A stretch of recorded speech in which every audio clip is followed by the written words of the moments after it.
So I saw this movie on Netflix a couple nights ago. It's called This Is Where I Leave You. It had a bunch of A and B actors in there, like Adam Driver, Jason Bateman's in that one. Tina Tina Fey. Fey. It's a You might great, see it great on your cast. yeah, you might see it on your Netflix. It was filmed in 2014. It's not a great movie. I wouldn't recommend it. But Okay. Okay. that's You're not, great. I hope they're not listening. that's Like, how you guys people. didn't do good. But the theme of the movie is that the dad dies and the children, the five kids, all come home with the mother for the grieving and the funerals. You with me, Jordan? Yep. And the vibe of it is like, oh, I don't want to go be around my siblings, and I don't know if I want to be around mom. And mom is like, hey, one of your dad's last dying wishes is that he wants you all to live here with me in the house under the same roof for 1 week, and we can kind of grieve together. Okay. And it's supposed to be a little comical, but me, I'm kind of reading through the lines and I'm seeing that when I'm really picking up of a vibe of like, these siblings don't really like each other and they don't even really like their mom. It's like, there's this thing of like, oh, I don't want to do this. I don't want to be there. And it made me think, how many movies have we seen in our lives where it's like, oh, we got to go home for Christmas. I don't want to be around Mm-hmm. my parents. Oh, your parents. Oh, your in-laws. Can they just stay at a hotel? Like, isn't that like a huge thematic theme in these movies? I don't like how Hollywood's doing that. Remember the Vacation series, Chevy Chase? He keeps wanting to get his family together for these trips and they can't Yeah. stand each other. And then at Right. the end, they all become very lovey Uh-huh. dovey, which is great. Yeah. But you're right. There's this idea of like separation between kids and parents to where you like in your storytelling of putting together a movie, you're trying to figure out the main character, which is probably the younger person, Mm-hmm. their sense of identity. And so Yes. they have to kind of like break off this relationship between your parents. But the reality is, like, us parents, that we want to be together with our Yes, we kids. do. Yeah. It made me think like, if I'm watching this movie now, maybe I am getting older. Maybe that's why I'm noticing these things. Like, I want to be close with my kids, Jordan, and I want you to be close to your kids. And when I get older and grandparent age, I want my Mm-hmm. kids to come and want to be in my house and come to Christmas and be excited about, coming over, right? Isn't that like what we all want? Yeah, a couple movies that come to mind for me. I don't know if anyone's seen Easy A with Emma Stone. I loved that movie. It was so funny. But the parents in that movie were hilarious. They were the funny ones Oh, getting they were. together, having a movie, and they would always bring this comic relief where they were just having fun with their kids, giving their kids enough freedom to figure things out for themselves, but Mm, also there for them and doing the one-on-ones. And I really enjoyed that. I really liked that one. That was kind of the cool parent vibe. And that is then just recently I watched Guardians of the Galaxy, the third one that just came okay. out for any Okay. Marvel fans out there. And the theme, I'm noticing a shift in Hollywood though, and it's not necessarily the kids and parents theme. It's like this friendship theme where friends are family and people should be there Oh, for your friends. And there's this love for friends. So I don't know yeah. if we are going to eventually see a shift, but I hope so because Interesting. every parent wants to be with their kid, right? For as long as possible. Well, we're going to talk about something really, really important here today. It's how to stop your reminding, nagging, and yelling pattern. Well, so Sean, Jordan, why you guys? What do you mean? You're talking about movies right now. You're talking about our kids liking us. How does this relate? Yes, it relates because how we handle our emotions, how we handle our reminding, our nagging, our yelling matters. It matters today. It matters tomorrow, and it's going to matter 10 years from now. It's going to matter 20 years from now when our kids are all grown and flown and they're going to decide if they want to come home and be with us during Christmas time. Now, I can't guarantee you that, but it seems like that is the reality based on so many movies that we've Mm-hmm. seen, right? That there's this serious thing going on. You just look at even like a Disney Channel where the parents are portrayed as such doofuses, such idiots. Like the family unit is not cherished on the Disney Channel very often. It sure can be, but it's almost like the kids are always smart and funny and amazing, and the parents like, and like Mm-hmm. the kids are saving the day, and it's like the parents are just nuisances. And I mean, this is like we need to bring this reality into our lives, into our parenting. It's like how we parent our kids now really matters. And a lot of it, I look at it from the dad perspective, looking at the whole idea through movies and storytelling is like, you always have the young man who's got a problem with his dad, this long lost problem that they haven't Mm, resolved, and they don't talk to each other anymore. And I'm just like, man, we got to get rid of that. And I yes. guess, movies are going to do what movies are going to do, and it's not reality. And so maybe this is something we can all learn from. I think we need to talk about it because I don't think people are talking about it like this. Have you ever had a conversation like this? What happens if the mother who's listening to this right now, who's addicted to nagging and reminding, what happens if she doesn't stop? What happens if she can't control herself? Are her kids going to want to hang out with her when they're Mm-hmm. 20? Are their kids going to want to like be around her when when they're, when she's older and their daughter is 27 and just had a brand new baby, and Mm-hmm. mom is saying, hey, I can come and stay here with you for the first week and help you with the baby? But if that mother is so addicted to this pattern of reminding, nagging, yelling, right? This is like why I want to make this podcast. It's like a hard topic to talk about, if you know what I mean?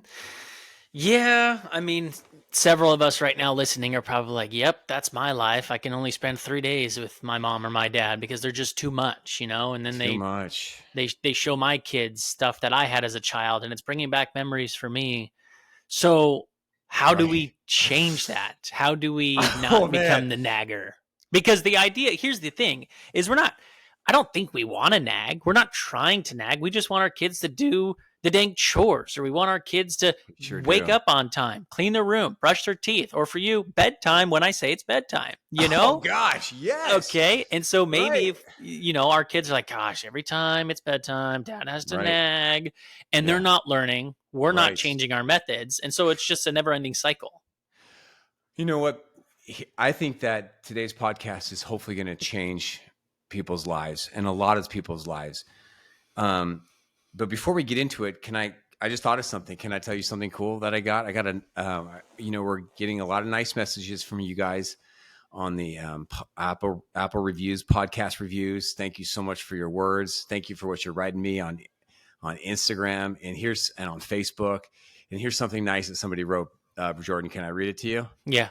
It's from a dad named Bradley Slater. And he writes, your podcast has changed my life in amazing ways. And I'm just starting to listen to it. I would love info on your VIP program. You and your advice are always spot on and are making me a better parent already. I mean, Dude, we got to influence a guy named Slater. That is badass. That is that's a awesome. great name, Bradley Slater, Dude, and that's so cool. it's spelled yes. So we make this podcast out of care and love to serve you guys and to inspire you to be the best moms and dads you can be, to be better than our parents, to fill our homes with love and order and peace and teamwork and win-wins. And so, Jordan, before I start sharing some tools about how to stop this reminding, nagging pattern and yelling pattern, let's do something actually kind of different that we're not even planning on doing. Let's talk about why these are good things. Why is it good? And there are good. Why do we do these things? Why do we remind our kids or nag them, which would be me asking them more than twice? Why do we yell at them? There's some good, beautiful reasons, why we do these things. We're not crazy for doing these things. We're not bad No. parents for doing them. If we don't do them, they're going to be lazy sloths. They're not going to clean their bedroom. They're not going to wake up on time. If we didn't remind our kids to brush their teeth every day, they would go days upon days without brushing their teeth or taking a shower. So Yeah.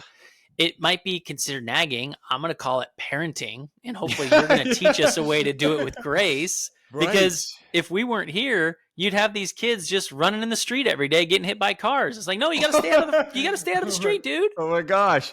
Right. The reason why we do these things is rooted in love and protection and guidance. We want to keep them safe. We want to keep the cavities out of those cute little teeth. Right. We want to help our teenagers get ready for adulthood. Like we have good intentions of why we do these things, right? We yell because we want to be heard and we want to teach them good things, orderly, structured things, right? This is why we do these things. Well, I mean, and I'm just going back to like a personal thing in my life. It's like when someone comes to me with a problem, I try to come up with a solution. But over the course of my life, I realized that like people look at me as like being a judgy person. And I'm like, man, I'm not trying to be judgy. I'm just trying to help out. Yeah. But Yeah. and that's kind of like what's happening in this story with parents and kids is like we're trying to help out, but now we're viewed as being a nagging mom or a nagging dad. What the reality is, I'm not trying to be. I'm just trying to help out. And so I don't know how to change the view from my kid's perspective into what I'm doing. If that's what we're trying to do here in this podcast, am I trying to change the view my kids have of me, or am I actually trying to change the way I'm doing whatever it is I'm doing to be the nagger, the way I'm doing it? I was so like moved by what you just said. I kind of like mentally left the podcast and I went to a different place. Because you went to a personal. Did you go to a personal place? I did. Or I went a very memory? personal. I went Yeah. very personal. I went memories, and I also thought about movies because Okay.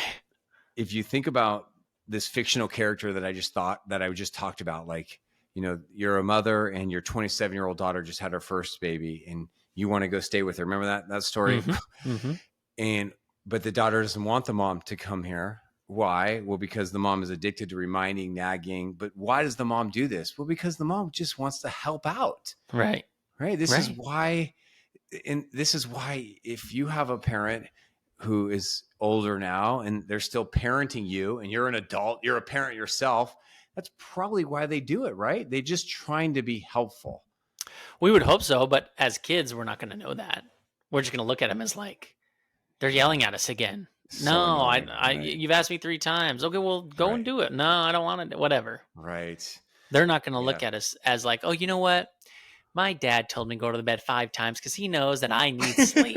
No, they're not going to look at it like that. Right. Good intentions. Even though that is what we're doing. We're trying to love on them. We are trying to love, we're trying to help, but good intentions, it doesn't really matter. Like, I don't really care what your intentions are. If you're bothering me, wait, hold on a second. That's interesting. right? Think about that. If you're like, okay, I'm just thinking about my own parents. Let's say they do something that really bothers me, annoys me, which they do still do. And they say, I just have good intentions. This is why I'm trying. Do I care? I don't. You're right. I don't care. Because we're not thinking about why they're doing what they're doing. I still don't care. And maybe I'll care. Maybe it'll give me a little extra grace for them. But still, like, if it's intolerable to me, it's still intolerable. And I'm not gonna, I don't wanna roll with that. Right? Right. Like, I mean, I have to say to my mom sometimes things like, you know, Mom, I'm just not really in the mood for getting advice right now. I'm sorry why I'm laughing. That's true, though. My mom, like, you know, Mom, I'm a grown man. All right. I'm 44. I got this. I think I know what I'm doing. I have to say things like that to my mom because she's trying to quote help. But, yeah. Right. I'm not vibing with it. I don't really want that, you know? Mm-hmm. I don't want parent. That's wise of you to even say it. Some people won't even say it. They'll just stop talking. Right. And they'll be like submissive and they'll just let it keep beating them down. Well, because what you're talking about there is what I'm doing there is I'm setting a boundary. Boundaries. Correct. And boundaries, think of boundaries, everybody. It's like these little orange cones you set up with people. And they're light. Those cones are light. You can move them. And people should honor those cones. You shouldn't violate the cones. But if people keep violating your boundaries, this is why people build walls. They build walls because either someone's violating their boundaries or you have failed at setting up boundaries. Mm-hmm. And you should have set boundaries, and now you're building walls. You build walls to keep people out. So yes, we should do a whole episode on the psychology of boundaries in family life sometime. So do children have boundaries? And should we as parents respect these boundaries for a 4 to 8-year-old? Gosh, that's so deep. You did it again. Let's try to do this. As we do this episode, let's try to imagine an 8-year-old here with us. Right? Because they do have boundaries and they're not going to speak up. And your 17-year-old is going to speak up with eye rolling, sassiness, smarkiness, swearing, or just avoiding you. But we want to teach them to speak up to us and to stand up to us in respectful ways. Because if we can teach our own children to speak up for themselves in respectful ways, what is that going to mean for their life? So Sean's going to give us some tips, but before we do so, I don't even know what your tips are. I'm going to go with something that I think all of us just learned right here. We need to check in with our kids to make sure we're parenting the right way. If you have kids that are, old enough to hear that, maybe we should be going and asking them, hey, is there anything that I do as a parent that annoys you? And you could take it with whatever it is. But I would just Danny and my wife and we were just talking. She was listening to one of our recent podcasts about being a sideline parent, and Oh she was yeah. at gymnastics, and this Yeah. mom was like, she's got like Oh a 4-year-old doing gymnastics, and she goes, "Oh, so and so is just not doing it right. She needs to do it better." It's like my you can gosh. hear the nagging, and so then after gymnastics, Danny was like, "Hey, to our son, if you ever hear me doing this while you're enjoying your sport, let me know. I don't want to be that sideline parent." So, needless to say, what I'm trying to So say is it good. sounds like we should check in I and not love let it. it build up till they're 17 or 18. And then you've had these walls that were created that you didn't even know were getting created in the first place. Such a good action step right there. Such a good thing. We're always teaching people how we want to be treated. So doesn't it make sense that we would ask our kids, age 6, age 16, hey, do you like when I do that? Is it am I crossing the boundaries, right? Because I want to respect you. Or if I do these things, please talk to me about it. That totally sounds like good parenting, doesn't That it? sounds like great parenting. So, Gosh. is that one of okay, let's kind of move on. Give us tips on what we should do. Is Okay. that one of them? Did I catch on something or that's just something I learned in No, our conversation? you made that up and it was Oh, five okay. stars. It was so good. That's a great place to start. In fact, it's so good. I want to sit on that for a couple more seconds. So if you have a reminding, nagging, yelling pattern, you feel like it's really hurting you, it's hurting your kids, you're sick of it, it's causing you so much anxiety, worry, it's destroying your relationships, or if you're not sure if your pattern of reminding, nagging, or yelling is affecting your kids, I want let's all listen and do what Jordan challenged us to do. Challenge you to have the courage to go talk to your kids about this and ask them, how does my yelling, my nagging, my reminding, how does it affect you? Do you like it? How do you respond to it? Check in with them. That's a deep, awesome Because I thing. think we're going to get answers that are actually going to help the kids. I think the kids are going to be like, yeah, it kind of annoys me when you tell me to brush my teeth 5 times. And I'll Mhm. be like, okay, how can we change that? And then the kid might be like, well, Yeah. maybe I'll do it sooner. So, you know what I mean? And then Ah, maybe there'll be some yes. conversation there. Well, so this is such an important topic. This is going to be part one of this series, right? How to stop these patterns. And you just actually jumped ahead to something we'll talk about in the future. It's an amazing parenting tool that I call shared problem solving. So did you notice that when you said that, Mm-hmm. using that we language, you invoke that parenting tool, especially if you have teenagers. Shared problem solving should definitely be in your top 5 parenting tools of all time that you should be using with teenagers. Yeah, because teenagers don't be like being told what to do. And if they can come up with the, idea or the plan with each other, then they felt like they're part of the family and they have actually like a leg to stand on. Heck yeah, man. But for now, I want to help you because I know for those of you who are listening, you know who you are. You have an addiction, you have a temptation to this reminding, this nagging, this yelling. Maybe it's rooted in your worry. Maybe you're just so worried. Like if you don't do this, your kids are going to fail. If you don't remind them, your kids aren't going to do it. And then bad things are going to happen. And maybe it's rooted in your anxiety where you're just so nervous. Like you don't want your kids to get hurt or fall behind, or, they have a narcissistic ex and you don't want them to get hurt, or they have been hurt, or they've been bullied, or they if you don't if you don't do these things and they're not going to do it in school. Like this is, who you are if you're listening to this. And if you do not relate to that, well then listen closely to this episode, because somebody and somebody you love, this is something that they deal with. This is a very serious parenting issue here. Jordan, were you aware of this, of how serious of an issue, like that moms and dads, just like you and me, they wake up every day and they feel worried, they feel anxious, they feel scared, they feel tense. And how they manage that is through things like reminding, nagging, and yelling. They feel these feelings towards their kid or more about themselves. You'd have to ask them, but why do you ask Hmm. that question? Well, because you're saying they feel worried, they feel tense, and that's why they nag. And so I would think that if they feel worried about the relationship with their kids or tense around their kids, worried that their kids are going to storm off, that they wouldn't nag as much. But Mm. maybe it's like a catch 22. The reason why I'm doing this is because I feel this way, but I feel this way because I'm doing this. I can't speak for every parent in the world, but after listening to parents for 24 years now, I think that our generation, especially, there's just a lot of anxious parents out there. They're scared that their kids are going to fall behind. They're scared that they're going to screw up their kids or traumatize their kids. They're worried that like their kids need their attention, their parenting. This is why, you could have even called this episode "How to Stop Overparenting Your Child."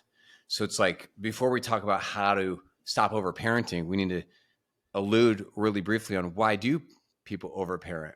What is happening in their Control. psychology, right? Well, then why do people show control? Go deeper than that. Like, what is the reason? And this is why I want to bring up these emotions and these thoughts to start off our teaching on this, because this is where it's rooted in. So what? Well, we can't go into specifics for everybody, like you said, but so I guess we're starting off with the conversation as figuring out my favorite our why we're doing this, right? Right. It's As important parents, it is important. because if you read 10 parenting books, all 10 are going to tell you about to not nag, remind, or yell, right? But are any of those books going to help you look inside yourself, to counsel yourself, to talk to yourself, and ask yourself this question: why do I do these things? And here's another question: what do I need to do in my mind to change my mind, to change my emotions, so I can thrive as this peaceful parent I want to be and not a reminding, nagging, or yelling parent? That's not going to be in a lot of your parenting books. Well, many reasons too, because I mean, how many people have explored this path? You talk like this, and you're talking like a self help or like these people who have these classes that'll teach you how to take control of your mind in a way, not point the finger, turn around. You're the one in charge. We are in charge of our life. Every decision we make is, we're a product of every decision we make. If we get fired at a job, ultimately it's our fault. Even though if someone else did something, you can turn it back and be like, what did I do to get myself here? What So did I do? many of us don't do that with parenting. You're right. We Let's don't. do it right now.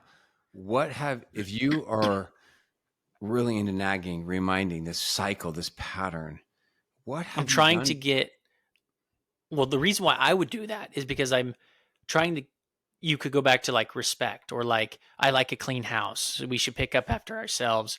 Mhm, As simple as take your shoes off when you're outside. We don't want to mhm. get all those germs and bring them inside.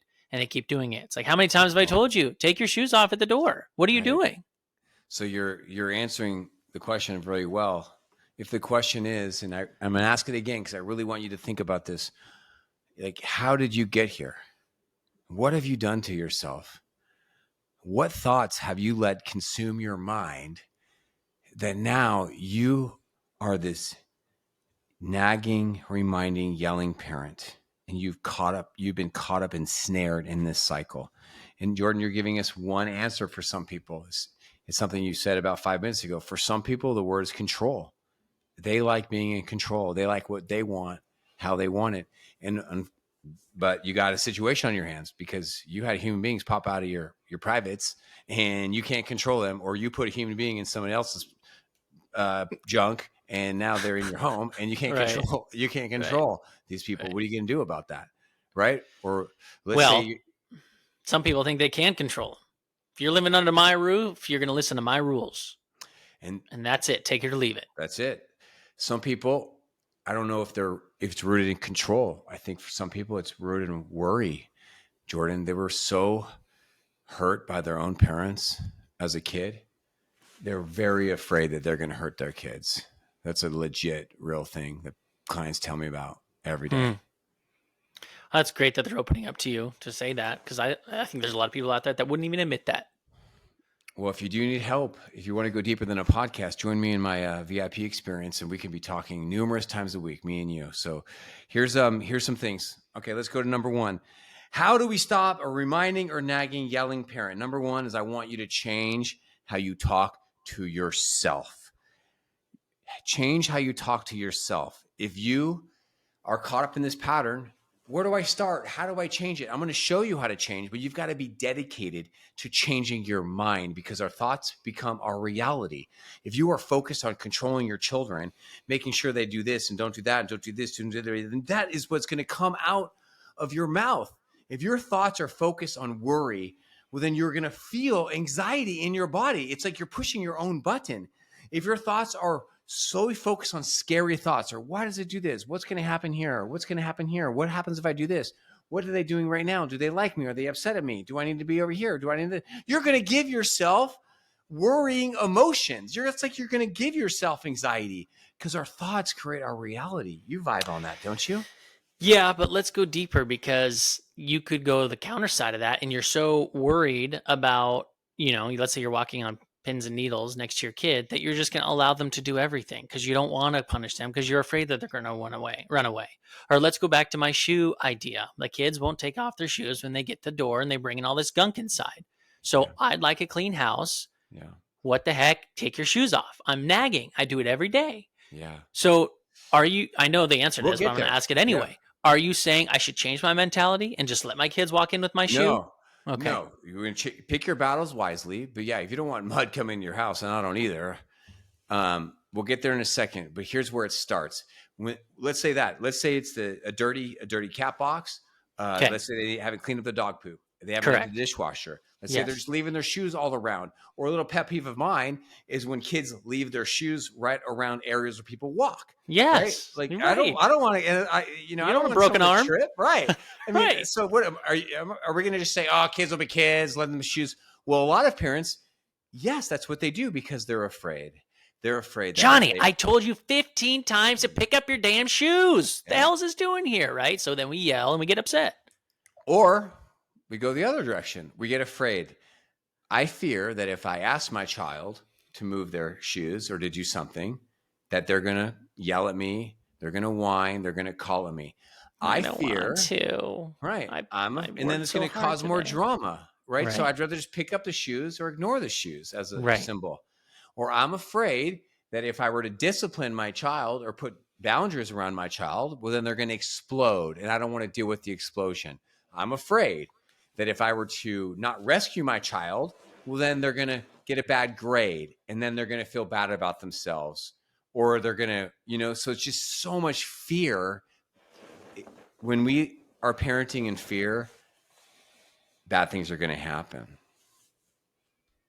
So what is happening in my mind when I want them to take their shoes off? I'm getting angry because I'm saying it so many times and they're not doing it. So in that moment, I need to stop and say, okay, they're obviously not listening to what I'm saying. I need to stop nagging. And at least that's how I'm talking to myself. Now I need to change the way I'm talking to myself. Yeah. Yeah. Okay. So, I don't know what you need. I'm saying this to everyone that's listening. I'm saying this to myself. I don't know what you say to yourself. You're just saying we need to change the I way just we know talk to you need to be ourselves. mindful about what you say to yourself. How do you Okay. talk to yourself in those stressful moments? Do you counsel yourself? Do you give yourself good counsel? Do you say stupid things to yourself like, you know what? Here they go again. Those kids don't respect anybody. They're leaving the shoes around. Those freaking jerks. They're so selfish. I better teach them right now. I'm going to give that boy a whipping. I better teach him how to respect. What if grandma were to trip on the shoes? You know what? Then she would go in the hospital again. Then this would happen. I have to pay for her. I got to do all this. It's all because of him. Now I'm a bad parent. Mm-hmm. See, this is what happens. We are afraid. I'm afraid I'm going to bring mud into the house. And maybe your fear is going to come true. You will have fun with mud in the house. Then what are you going to have to do? You're going to sweep it up. You have to vacuum it. It's going to get, mud on your white furniture. I mean, you could there's just so much fear in parenting. So for us to thrive and to break these patterns, we have to do work around our fears. Okay. Love it. All right. So I already have an idea. I'm going to keep this analogy up because this is the one I constantly battle. The shoes around the house. Right. So I'm counseling myself. Well, let me ask you. All right, do it right now. It's kind of on the spot. I do this a lot. Okay. I'm going to ask you two questions, which are actually similar questions. What's the big deal with shoes around the house to you? Ready? Right. And what are you afraid of? What are you afraid of? What fears come up for you when you think about your 3 kids leaving shoes around the house? Kind of a deep question, but everyone is listening. Ask yourself this question. I'm a dummy. Mine doesn't go very deep, I don't think. Maybe it does. Maybe you can break me down, but I'm a dummy. Number one, it's when they take them in the house, they just do what you said. They throw them in the middle of the living room. They throw them on the couch. It just creates mess. So right, what's the big deal? Well, everybody knows a dirty house is not a healthy environment. I want a clean house so that I have more of a healthy environment. So you want what you to want. be calm. So you want a clean house because a clean house leads to calm. Calm house, mostly, unless the kids are here. No, I'm teasing. It just, when it starts with the shoes, it's just like making your bed in the morning, right? And I don't do that much, but when you make your bed in the morning, it trickles down to other good acts. So if you don't take your shoes and put them away, it's just, okay, throwing this here, throwing dishes in the sink, not going to the trash, and just things build up. And it's like, so then you start getting agitated. Okay, so you're afraid. I'm just listening. I'm not trying to be weird here. You're giving this speech here, this Tony Robbins speech about making your bed, and I'm just trying to listen. Freaking so kids. You're afraid that if your kids leave shoes in the house, it's going to lead to a messy house, one. Two, I have proof of this. I ain't afraid. I know what's going to happen. And it's going to then trickle down to their other areas. Yeah. And because you have a messy house, you won't have a peaceful house. Yeah. And then things pile up. So the shoes are not just about the shoes. The shoes are... And then we leave 20 minutes later and they're like, Dad, where's my shoes? I don't know where. So then you're afraid. What the heck? What do you mean where your shoes? Right. So you're afraid that you touching the shoes is then going to lead to more drama of them asking them about where their shoes are. Not even that. They'll throw their shoes and misplace them. I'm like, listen, I'm not in charge of your shoes. You're in charge of like you're not coming to me asking me where your shoes are. You left them somewhere. I don't know. Put them where they go, and you'll know where they are. Responsibility. So, I don't know if you get this, but I feel like you actually did answer my question. Oh, did I? I asked you, what's the big deal with shoes, and why are you afraid of them leaving the shoes around the house? I think you answered it. Did you answer it? I'm a dummy. What did I miss? I think you did, man. I hope I'm not. Maybe I'm being weird right now. Maybe I'm overanalyzing this, but I mean, this is what I think about all the time: parenting psychology. Okay, now I don't want to put words in your mouth, but here's pretty much what I heard you say, and correct me if my reflection is off.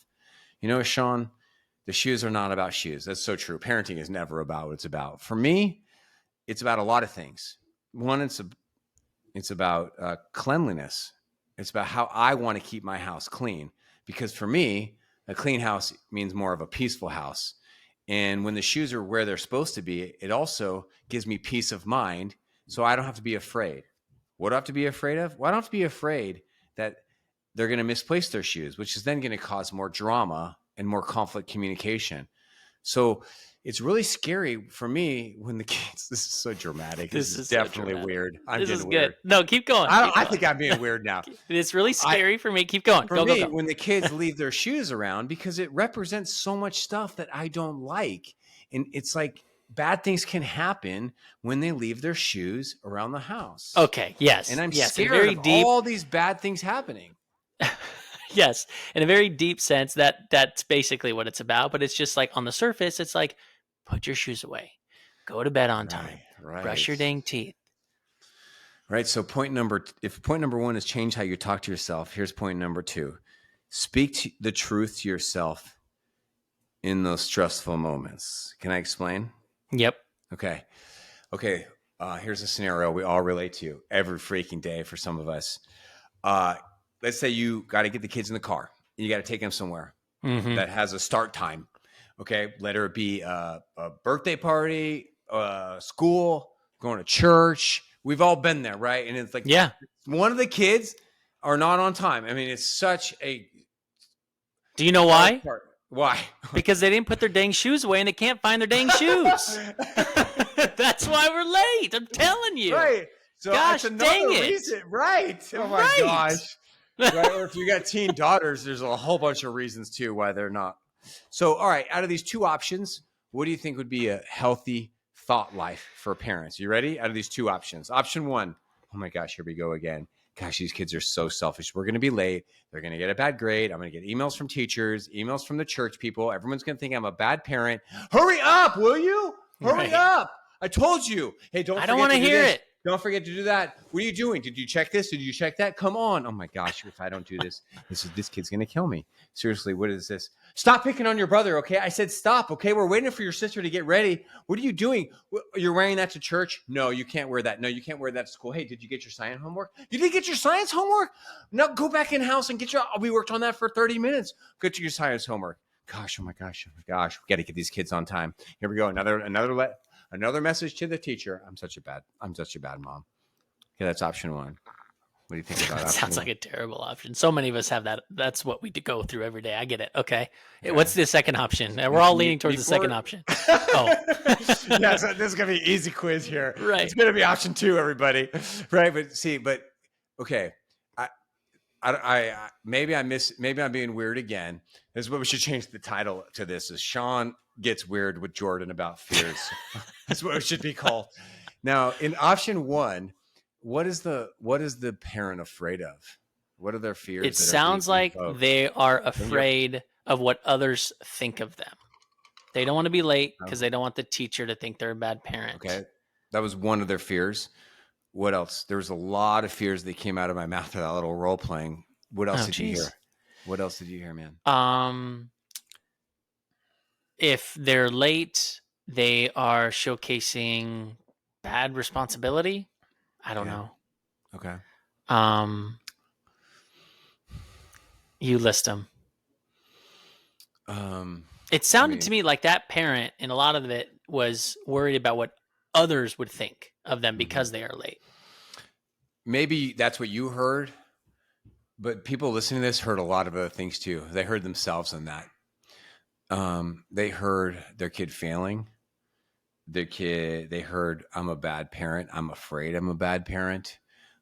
They heard how them being late is the fear of how it's going to impact their life currently and in the future. I mean, the list goes on. I don't want to, let's move on. Being weird over for now. Let's pick up being weird in a couple minutes. Okay. Option two. Right. Let me get in character. Here's option two. Hey, we're going to be late. School starts at this time. You don't have your shoes. Yep. How did you got into the minivan without shoes on? Okay. Yep. Okay, guys, we're probably going to be late again, but we're going to have to work on this another time. Yep. I know it's hard being late. You know, I'm doing the best I can with these kids. I'm going to self-talk mode. You know what? I see. Yep. There's a lot of kids and it's okay. You know what? Being late in the 4th grade and in the 9th grade, it's not the end of the world. We're going to be late and we got to work on this. I'm going to have to talk about this probably at a different time because, you know, I'm just going to drink my coffee right now and be peaceful in this van. This is the time for me not to join the circus because I'm just surrounded by freaking clowns right now and I'm not going to be one of them. I'm just got to be peaceful and be patient. Hey, just check in because I care. Did you get your science homework? Oh, you didn't? Okay. Do you want to go get it or should we just head to school? Oh, you want to get it? Okay. Okay. We'll wait for you. Yep. I know. It's tough. I know, honey. We're all waiting. We're waiting for shoes and science homework. Yeah, it's going to be okay though. It's going to be okay. It's a rough morning. Yeah. Yep. It's hard having siblings. We're going to get to school on time. Yep. We're going to be late again. I know it's hard. I don't like being late either. But it's okay. Love you guys. We love each other. Some mornings are better than others. We're going to be okay. All right. Nope. Your teacher will understand if you're late. Don't be afraid. It's okay. Nope. Mrs. Johnson's going to be fine. You're going to be okay. It's only 3rd grade. You're allowed to be late in the 3rd grade. All right. What do you think about option two? I've been in those situations and I can tell you the self-talk of it's going to be okay is so important because in that moment, my blood is boiling. I'm like, boiling, dude. I want to yell. I'm just like, this is so stupid. Why are we in this position? Mm-hmm. But then as you do the self-talk and this climax of this movie you're in, if we could think of this as like a little movie that you're in, it's building and building, building, and you just have to let that moment pass. And then you're right. 5 minutes later, everything's like, oh, you're right. It's no big deal. NBD. NBD, bro. NBD, bro. Yeah. So I'm going to ask you in a minute. Tell me Tell me, what do you say to yourself in those moments? We already know you say NBD, no big deal, which is, if that's not like Southern California, I don't know what is. But let me tell you some other things that I've heard works for other parents and they work for me. Can I tell you some good self-talk Mm-hmm. things? So, Yeah. Sean, what do I say to myself in this moment? Sean, it's not that easy. So here's some things. You know what? It's going to be okay. We can be late. I am not my kids. I cannot control my kids, but I can control myself. This season I'm in right now, it's not going to last forever. They're not going to be forgetting their shoes, getting in the minivan without shoes on to go to school forever. It's just a time to be extra patient with my kids. You know what? I'm not codependent. I'm not codependent with my kids. I am not them, and they are not me. We're different.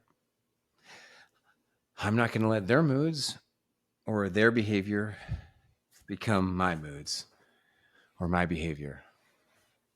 Oh, my kid is really hurting and deregulated right now. That doesn't mean I'm going to be deregulated. This is a time for me to show up. Maybe show up for them with comfort and care. Maybe not. Maybe it's just time for me to show comfort and care for myself. Yeah. Because I need to care for myself right now in this freaking minivan, right?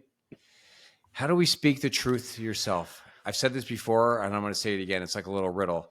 Jordan, I don't know what this everyday dad who's listening to us, I don't know what he needs to tell himself in those heated moments. But I know one man who knows what he needs to say to himself. And who is that man? Himself. Himself. So NBD, bro. Just use that. It's gonna be just use that. NBD. NBD. No big deal. No big deal. They're gonna be late. It's fine. Right. It's gonna be late. You're gonna get through this. So I saw a meme the other day. Yeah. So, yeah. All right. I love memes. I love memes. You all do? Right? You still I love do. memes? 2023. Dude, and they're so memes? funny. They're so Okay, funny. man. So Do you there's like this go one. to an app? Hold on. Do you go? No, to it's just like one of the ones that were on Instagram or something. Okay, I got you. And it said, "Have you ever noticed that a wife's 'I'll be ready in 5 minutes' and a husband's 'I'll be home in 5 minutes' is the exact same thing? They're never ready in 5 minutes, and I'm never home in 5 minutes." That's so true. Dude. Okay, so what I'm trying to say is, it might be okay to alter the timestamp so that you can give yourself 5 minute leeway. All right. Hey, we need to be at school at 8:20. We need to be in the car by whatever time that is. Give yourself 5 minute lead time so that you have a buffer. Yes. That's so funny and so true. Like for me, it really, really affects me when we're late to church. I hate it. I really hate it. But we're late to church at least 50% of the time. Yeah. And it's been going on for 15 feel you, years. man. 15 Right. years. And I can tell you 50 reasons why I don't like being late to church. I don't really want to right now. But I tell you right now, what I tell you myself when I'm sitting in the minivan, the Toyota Sienna minivan, here's what I say to myself. I say, MBD. No, I say, That's right. It's not. I say, look, it's just church. You know, It's just church. You have to be late. It's all good. It's freaking church, right? I'll be cruising in. We know we're gonna sit. It's not worth it. It's not worth me and being all butthurt or getting all weird right now. I'm ruining your day because that could ruin gonna your whole day. Ruin my day, right? Right. And it will. It's church too. So, like, if you do go to church, that you know what it feels like to have the biggest blow up ever. Where you're acting like a monster. You act so horrible. You say the dumbest stuff, and then a couple seconds later, you're walking into the house of God. Right. Right. And then afterwards, church is over. And you like get back in the car. You're like, oh, I got to be in a car with these people now. Mm-hmm. It's like awkward. Are we going to like deal with this? Are we going to sweep it under the rug? It's just like the church psychology, man. That's like, we need a whole episode on that, dude. Like getting kids to church on time. So speaking the truth to yourself, and then you might disciplining your mind to speak truth. And why do I call it truth and not positive things? So let me tell you why. Because it's true what I'm saying. This is not a big deal. That's true. It's not false. It's true. You can be late to the 4th grade. It's true. It's true that you don't have to be on time for soccer. It's true that your kids are not going to ruin their lives if they forget that science report. It's true that if you let your kids, deal with their lives and their repercussions and go through their own pain and their stresses, it's true they are going to get through it. You don't need to rescue them. All these fears, all this control, Jordan, it's normally lies, bro. It's Hmm. not MBD. It's a BD. It's a big deal because they're effing lies that we tell ourselves. And if being on time is extremely important to you, or you have to be there, let's say you're giving a speech, let's say you're the pastor at church and you got to be there on time. I mean, another tip too is just to, like, what we've talked about in these podcasts before is, like, if you have others that are going with you, give everyone a heads up the night before. Hey, I'm going to wake up early and we're going to Mhm. try to get this ship sailing so that we Amen. are on time. So everyone has expectations going forward. We got room for one more tool. It is a goodie. It's a goodie. It's something we've talked about on a previous episode. Okay, so we'll get through 3 today. How to stop your reminding, nagging, yelling pattern. Here is something I use it in my home. I want to teach it to all my members in VIP, and I role play it out. It's so magical. It is so good. I want to encourage you all to use the T word. Make the word trust an everyday word in your home, especially if you have younger children. Helping to teach them the psychology of trust is so important. And Jordan, you've actually been using this in your home occasionally with your kids, right? Yeah, sometimes we'll do it, like, in like such a silly environment, just to throw it in there. Like, I can't remember what it was, but can I trust you're going to do this? And then me and Danny will look at each other and laugh. And like, no, but we got to use the word. So we're trying to be intentional with using the word with whatever it is. But it actually kind of, I could see it makes their mind spin a little bit. Like, oh, they Yeah. just use trust. I better be doing this. You know Let's what I do mean? let's do some role playing for our listeners and see how they can use this in their everyday home. Okay, I'm going to Okay. steal yours, even though yours because you're so good. Hey guys, hey, can I check in with you? Hey, tomorrow, it's really important for me to be at church on time. They have a special guest speaker, and special guest music.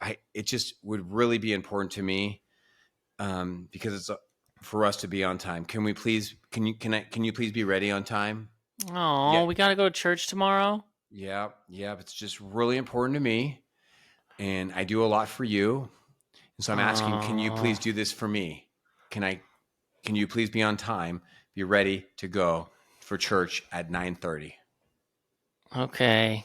Okay. Now Can I again, have a lot pancakes to in the morning? yes. Well, we always have nice food in the morning. We'll give you nice food, but I really want to. This really means a lot to me. So, child, can you look me in the eye? Would you mind looking me in the eye and say, Dad, you can really trust me. I will be ready at 9:30. Would you be open to saying that? Mm, you want me to say that? No, I'll be ready, Dad. No, That's thank you. fine. I'm just telling you, it would mean a lot to me if you can give me your word. You, Just look me you, in the eye and say in your own way, Dad, I'll be ready for church in the morning. okay? Now, can you say to me, see, we're just emotion coaching him now. Right. Would you mind saying to me, we're not demanding it, Dad, you can trust me. I'll be ready at 9:30. Mm, you can trust me. I'll Okay. be ready. Now, I see you, son, daughter, as a person of trust. So when you tell someone you're going to do something, it's really important you keep your word. Do you understand that?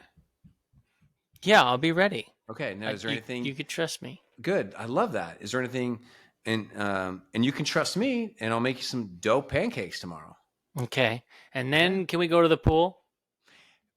I'm not ready to talk about that now. Let's see. Let's get through freaking church first and see how we do afterwards, and we'll see. Let's talk about how we feel after that. Okay. Okay.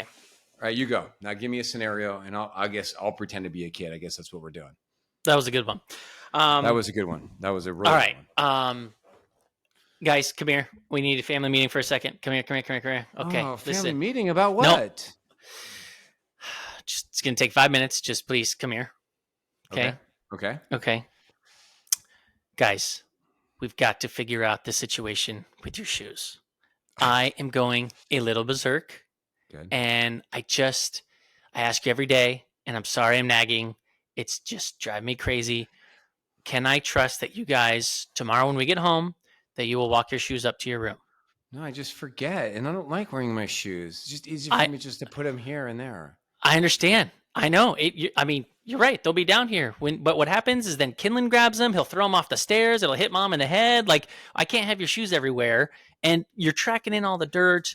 It's just so much easier to have them where you put your shoes every day in a spot that you know where they are, out of the way, so that tomorrow morning you don't say, Daddy, I don't know where my shoes are. Can we agree that tomorrow you'll put your shoes away, please? I'll try. Thank you for attempting. I appreciate that, but I know you can do it. I don't want you to just try. Can I trust that you will remember and I won't have to remind you to put your shoes away? Okay. Yes. Yes. I will Okay. work harder at that. Yes. And if we want, we could set a little a reminder, on your watch, and it'll beep Okay. and it'll remind you if you Okay. need help. But let's Okay. kind of work on this every day so that I don't have to ask you anymore, and then it'll be so much better, right? Okay. Okay, Dad. Okay. Thank you. Okay. Okay. Would I'll you do mind that. just saying real quick to me, like, "Hey, Daddy, you can trust me. I'll put my shoes away." Hey, Dad, you can trust me. I will put my shoes away so that Great. Kinlan doesn't throw them at Mommy's head. All right. This verbal agreement is binding in the state of Georgia. Let's shake on it. Okay, my turn. My turn. Hey, guys. Hey, family meeting. Family meeting. Family meeting. Family meeting. What now? I'm watching a movie. I know. Hold on. Pause it. Family meeting. I got to tell you, my heart is really pumped up right now, and I'm super happy Oh, about what? Why are you happy? What's going on? because yesterday you gave me your word that you would do a better job with your shoes, and it's been 2 days now, and you haven't. You put your shoes away straight for 2 days. Oh, It means so much to me that I can trust you guys.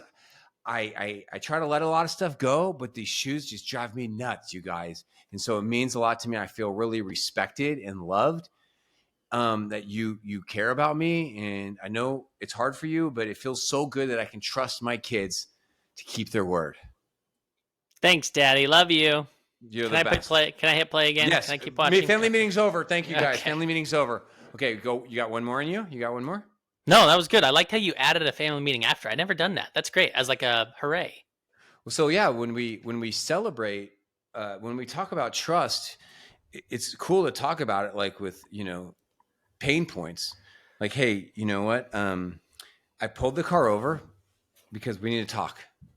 What is going on back here with you and your sibling? Just say he's being annoying. Say it's not. Oh yeah. He keeps bugging me and yelling at me and hitting me. Right. And I know that must be hard. And having a sibling's hard, and driving in a car is hard, and that's why you're acting this way, right? Time out. Will you ever ask the other sibling, like, why are you hitting them? That's for a different episode on siblings, Okay. but just Okay. focus Okay. on trust right now. So blah blah blah blah blah blah blah blah. So you guys, I'm driving a car. It's dangerous. It's scary. I really hate hearing all this noise. It's stressing me out. It's really hard. It's really hurting. It's really hurting my feelings. Listen to you guys talk this way. It's freaking me out when I drive. Well, tell him to stop bothering me. All right, but what do you hear me saying right now? Did you hear what I just said? Yeah, you need us to stop, but I can't stop if he's going to continue to hit me and spit on me. All right, so let me try again. Guys, when you guys are arguing in the car, it really stresses me out. It's scary driving this car. It's hard driving a car when two people are arguing and fighting. What do you hear me saying now? But I hear you saying that you need to focus on driving, and we're distracting you. Right, I'm not ready to talk about your feelings or about why you're hitting each other right now. I'm not into that. I'm just trying to freaking drive. And I can't drive with this type of yelling. It's really affecting me. What do you hear me saying? That we need to get a self-driving Tesla. No, I'm teasing. Yeah, I hear you saying that you need to. Right, that's what a teenager say. My kids say it to me. You should get the self-driving car, Dad. You wouldn't even have to focus on the road. It's like, seriously? Dude. Trying to have a parenting experience here for you, and you're telling me to get a self-driving car. All right, stay in character. So what do you hear me saying here? I hear you saying that you can't focus because we're, yelling at each other.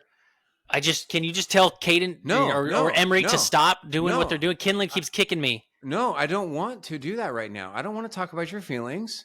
I don't want to talk to your siblings. I'm talking to all three of you right now. This is really bothering me listening to this while I drive. Do you understand me? Yes. Okay. Do you understand? I pulled this car over at this gas station because I hate what I'm hearing and it's affecting me. Okay, we'll Okay. stop. Okay. So, can I trust you guys to please manage your emotions while we're in this car? Do not yell at each other. Do not touch each other. Mind your own business while we drive so I can drive this dang car to church. Yes. Okay. All right. Child number one, can I trust you to be peaceful in my car? Mm-hmm. Child number two, can I trust you to keep your hands to yourself? Yes. Child number three, you're only two, so have a snack and be quiet. And guys, when we get there, if you want to talk about what's happening or how you feel, you can trust me. We can talk about this another time. I'm not in the mood for talking about this right now. I'm driving a car. Okay. All right. Thank you. Thank you, guys. I need to be able to trust you when I drive this car. Okay. What do you think about that? Do you think I was being weird there or being intense, or do you think that was good? Yeah, I think that was I think, let's just say that is a verbal belt. Right back in the day, you'd pull over and spank the kids for acting up. But that was like, I'm pulling over and I'm going to give you a verbal Uh-huh. spanking right now and be like, yo, you guys need to straighten up now. That's real talk, right? That's real life Yeah. stuff. That's real life stuff. You don't always have to be there to talk about your kids' freaking feelings on the side of the road, Right. right? Right. And you could yell at them. You could call them names. You could punish them. You can take their phones away, or you can do what I did right there. Stern. Straight to the point. Trust. Trust. Because, I mean, you can talk about trust all day long. The people that are flying the airplanes, they have to actually trust the passengers to mind the rules. The Mm-hmm. teachers have to trust the students to fit within the norms of society. So parenting is never about what it's about. The reason why your son or daughter is not doing well with their chores is because there's a trust issue there. Mm. There's a reason why your daughter coming late to the dinner table every night has little to do with Snapchat or her studying. It has to do with trust. Can you trust her to show up on time for dinner and to help clean the table and do the dishes afterwards? Yes or no? Can you trust her to have a good attitude about it, to be caring? And so, how do you build trust in kids? Do you do it through yelling, reminding, nagging? Something we need to all figure it out. Change how we talk to ourselves, speak truth to ourselves in those moments, and make sure that we all can trust each other. All right. So, I hope that this episode changed your life. How do you talk to yourself? How do you talk to your kids? If your life is filled with nagging, reminding, yelling, what's going on inside of you? Why are you doing that? Is it working? Do you realize why you're doing it? What are you saying to yourself that leads you to talk that way? Change your mind. Start speaking good things to yourself, true things to yourself, and realize that probably the reason why you're acting the way you are, in talking the way you are, in acting this way is really because it's a trust issue. It's an issue of the heart. And that's where the action is. Mm-hmm. And it's not going to come just with one conversation. We got to continuously have this. I mean, how is a kid supposed to know how you feel? Obviously, I would think my yelling would get the point across, but it's deeper than that, like you said. Hopefully, that using that car ride example, hopefully, if you talk to your kids 2 or 3 more times about trust when they get violent or aggressive in a car, hopefully that'll do the job, right? Yeah. That they care about your feelings and they want to keep trust with you.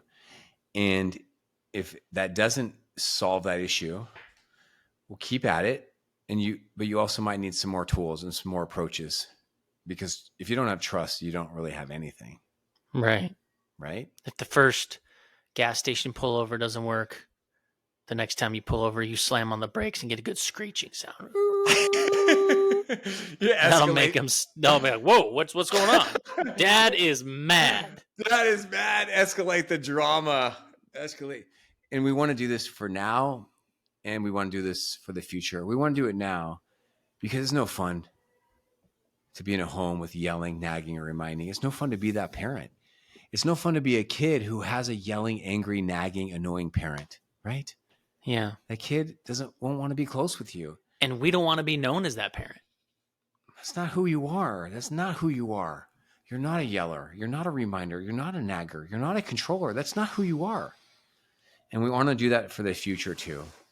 Because when our kids are 27 and 37, we want to be invited to their homes for Christmases and Easters and holidays and all these special family events. Jordan, I'm thankful that I can trust my 3 kids right now in various areas of their life. I can trust my 18-year-old who just got promoted at her job to just take care of her business. She's just really thriving. Nice. Today is my my middle child turns 14, and she's volunteering her time at a horse camp, helping little kids on horses. Nice. And it's just so heartwarming to know that I have a daughter who cares about other people and is volunteering their time. I'm just thankful to have 3 kids that I get to share my life with. Tell me something that That's you're beautiful. thankful for. Yeah, man. I mean, I'm at the point where like I can trust my kids with a lot of stuff. They're 9, going on 10, and I'm almost to the point where I can trust them to like maybe babysit. I'm at that age where maybe I don't have to get a babysitter soon. So I'm almost there. I could probably do it now, but I want to make sure we're all ready. But the fact is, if I get the kids at the pool, I can trust that the twins will watch out for the younger one, And so that's really cool to see when they start taking responsibility for someone other than themselves.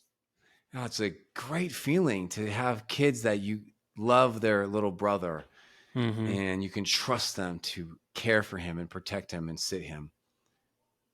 Stay strong, be close, and teach wisdom.